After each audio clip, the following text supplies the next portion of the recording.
Hello everyone and welcome back to Let's Play StarTropics 2. In the last part we finished off Chapter 5 and now we're in Chapter 6. Just wrapping up the first of the two dungeons here. And gee, I wonder if there's two sprites here we can actively grab by the looks. We've got a chisel! But you can't really do much with a chisel on its own. You really need a hammer to do anything with it. Thankfully we don't have to walk back through the dungeon though, they jump cut us back there on their own. We chip away with the hammer and chisel. Oh, careful! Oh, careful! Ah!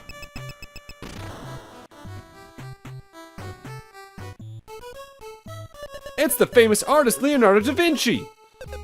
Grazie, grazie! Thank you for releasing me, friend!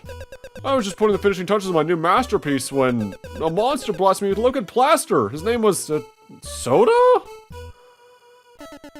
Zoda-Y. Sherlock was right! He asked me about a curious artifact I saw while in an old castle to the east. The Tetrad. Yeah, you've got to help me get there. I have just the thing, but first, tell me what you think of my new masterpiece. I'm no art critic, but the hairstyle's a little... old? Well, how about this? Mike, what have you done? Wow, that's... radical!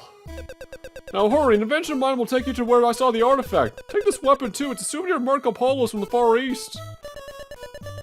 And we've got ourselves a katana. Be careful and don't let Zoda-Y breathe on you. It's a petrifying experience. Sure. Leonardo's invention is a flying machine. From memory, somewhat based off a real set of blueprints he made. It's not first class, but it flies.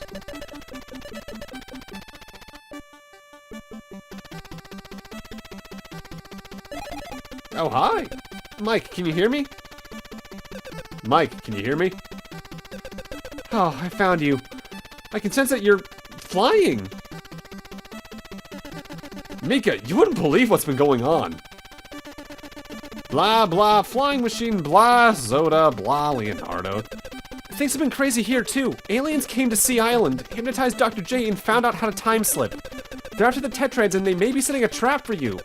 Be careful, Mike. We don't know what these evil beings are capable of. Mika, wait! Disconnected? Well, that's not foreboding whatsoever. Get ready for landing. So in a case of, there's no real purpose to here besides one thing, we're actually not at the second dungeon for this chapter yet, but if you go all the way around this island and enter here, you can find, I think, the last findable big heart in the game?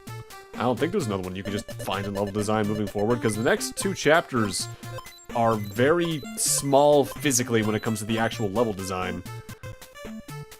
But now that we have that, we need to get back onto the flying machine to get to the actual dungeon in the latter half of this chapter.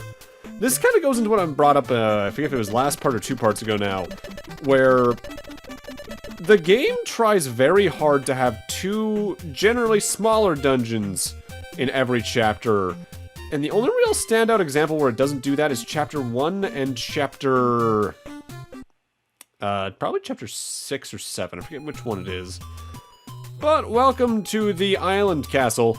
This place is a maze and a half, less so for the actual layout, more so for the amount of hidden pitfalls that lead into combat dungeons there are.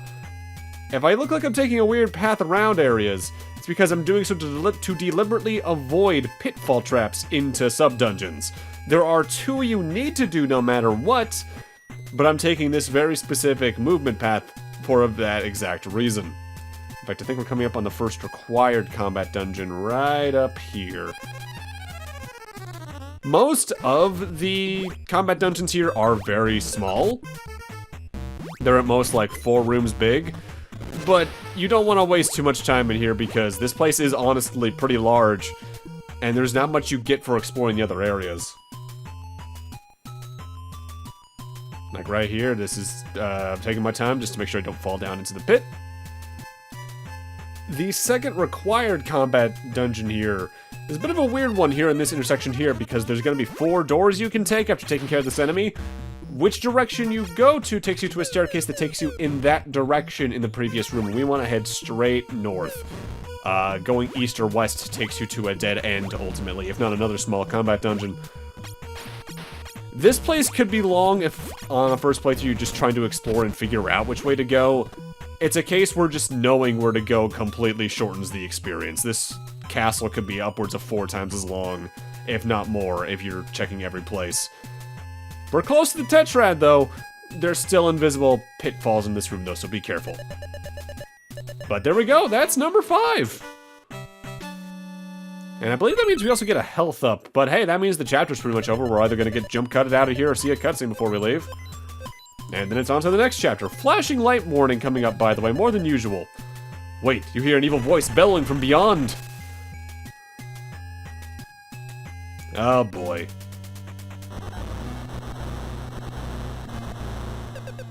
Not so fast, human. It's Zoda-Y! I've learned now not to send a henchman on an errand that requires my own touch. You'll not get away so easily where I'm about to send you. Go to the land where a count stalks his victims by the light of the moon. Oh god, here we go, this is radical! But we're on to now what is probably my least favorite chapter in the game, in that it kind of cuts out half of what these chapters tend to be to begin with. But yeah, if there's any point where you're gonna probably run into that, checksum error I brought up last time that sends you back to chapter 2, it's usually chapters 7, 8 from what I've heard, but it can happen as early as chapter 5 into 6, or 4 into 5, one of those two. Compared to most chapters, which are the overworld segments with maybe a small dungeon here and there as you go through the plot, what I'm assuming is meant to be Transylvania here is just that road up into a very long dungeon. This is I think it's the longest dungeon in the game, period. It's also easily the largest because there's a lot of rooms that I just don't go to explore that could get you some extra potions and stars. I'm fine just getting the potions I can along the way, though, because ultimately, I don't think the boss here is much to worry about. With that said, more than any other chapter, this chapter has a lot of just exclusive standard enemy varieties. In fact, we're coming up on one right now, the creatures. These guys work a little bit like the chests do. But unlike the chests, who move slowly and then go berserk if you hit them with a physical attack, the creatures go berserk after the first hit on them no matter what you hit them with. If you can stay at a good distance, you're probably going to be fine. You just gotta watch out for their movement, because it's really hard to predict where they're going to go once they go berserk. And here we got some ghosts to deal with that take a second to spawn. You can only damage the sort of like light purple off lavender one. The other ones cannot be damaged whatsoever. But when you take out that lilac-y lavender one, they all die. And they always spawn in the same place. So if you know where the one you can damage spawns, you can just go where they are directly and not have to worry about having to mess with all the others. But easily the most annoying enemy in this section here, I think is first introduced on this screen. No, it's the next screen. It is a ghost with a grave on its back. You can only damage it by attacking the grave, which means you need to constantly get behind it or at least go at a weird diagonal angle, and that's very uncomfortable to do in a lot of these rooms with how fast the enemy itself moves. And whenever you damage it, it does a projectile attack that aims directly at you, which is honestly, barring me failing to avoid it there, a pretty easy to dodge attack as long as you're good about jumping away as soon as you see that you hit the enemy. Still, be careful.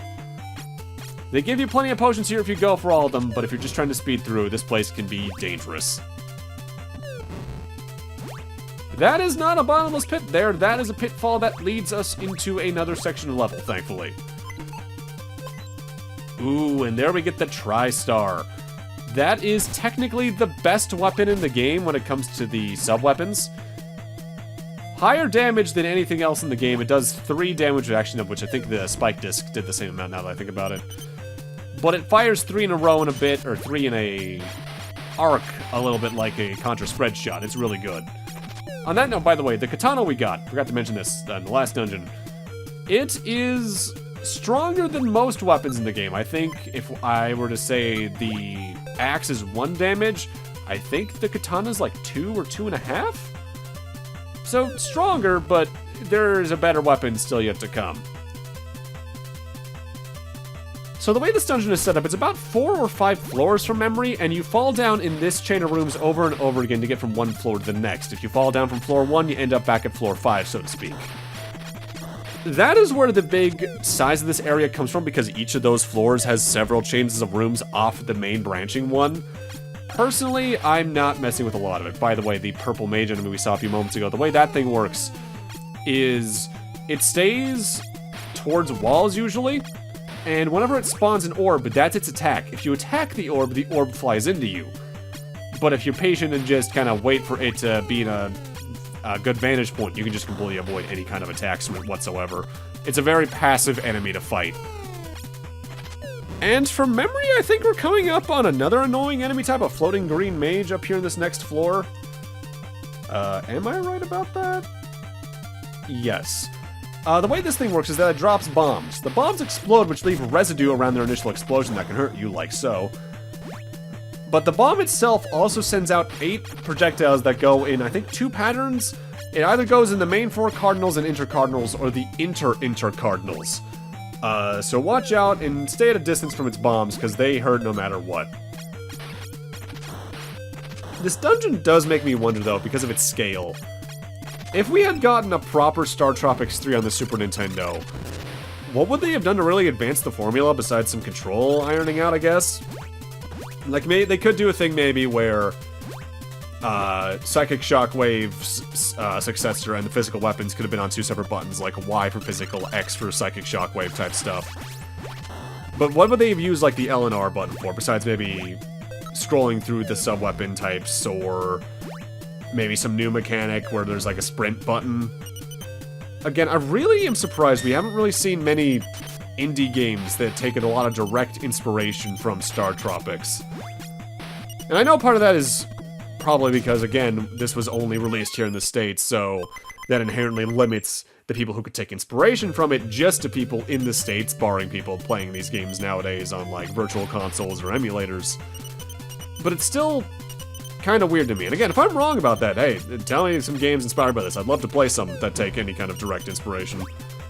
I love playing stuff that takes from, I'm not going to say underappreciated games, but definitely the uncommon inspirations, so to speak, I guess, because, again, a lot of indie games are inspired more directly by, like, Mario, Mega Man, Sonic, and Castlevania, and Metroid, for that matter, than a lot of others.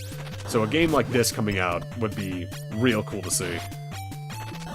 It's part of why whenever there's a Ninja Gaiden-like or a Strider-like that gets released by indie people, I'm usually pretty quick to check it out because those are some of my favorite games of that era. I love Ninja Gaiden 2 specifically. That's why I really like things like Cyber Shadow and The Messenger. Oniken to an extent. I think that game got a little too carried away in what it was trying to be. But Odalis was generally better. Some was Blazing Chrome. And there's one I can't remember the name of that was supposed to come out. I think it's already come out this year in 2022. I can't remember the name of it, though. Silver Ninja robot game that looks like it was specifically taking inspiration from a mix of, like, Strider and early Shinobi. I can't remember the name of it, though. Yeah, I want to say it was some indie dev related to the Odalis developer, or Mecha Skull, one of the two.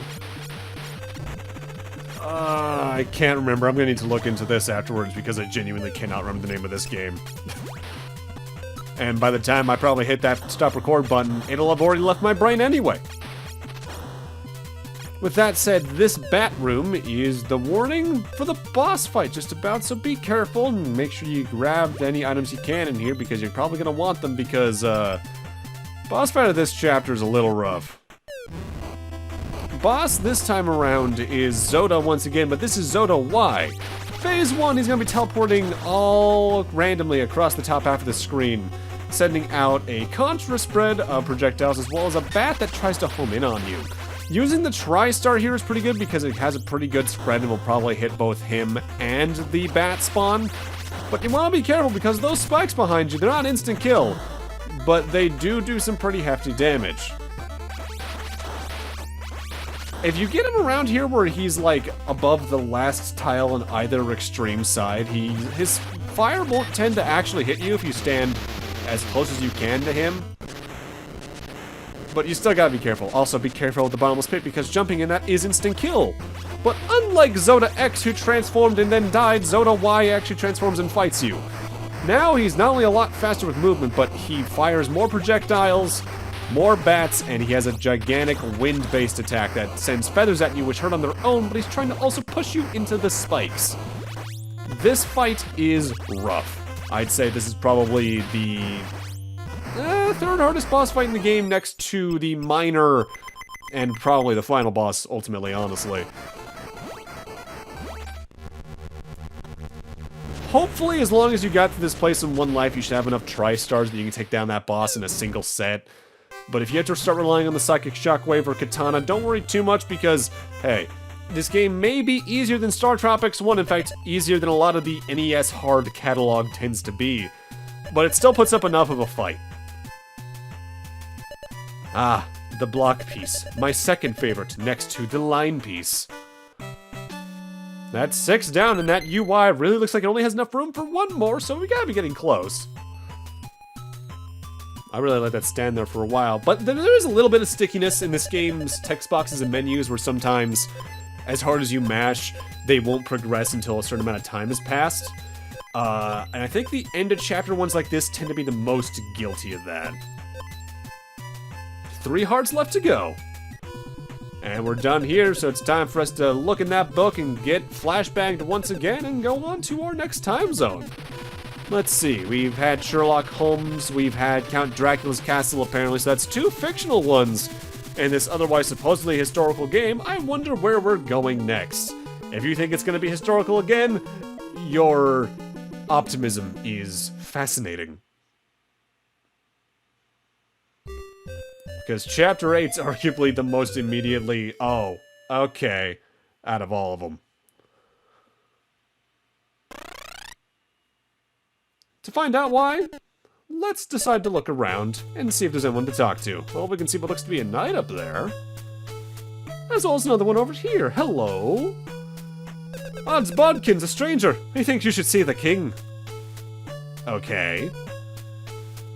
What about you?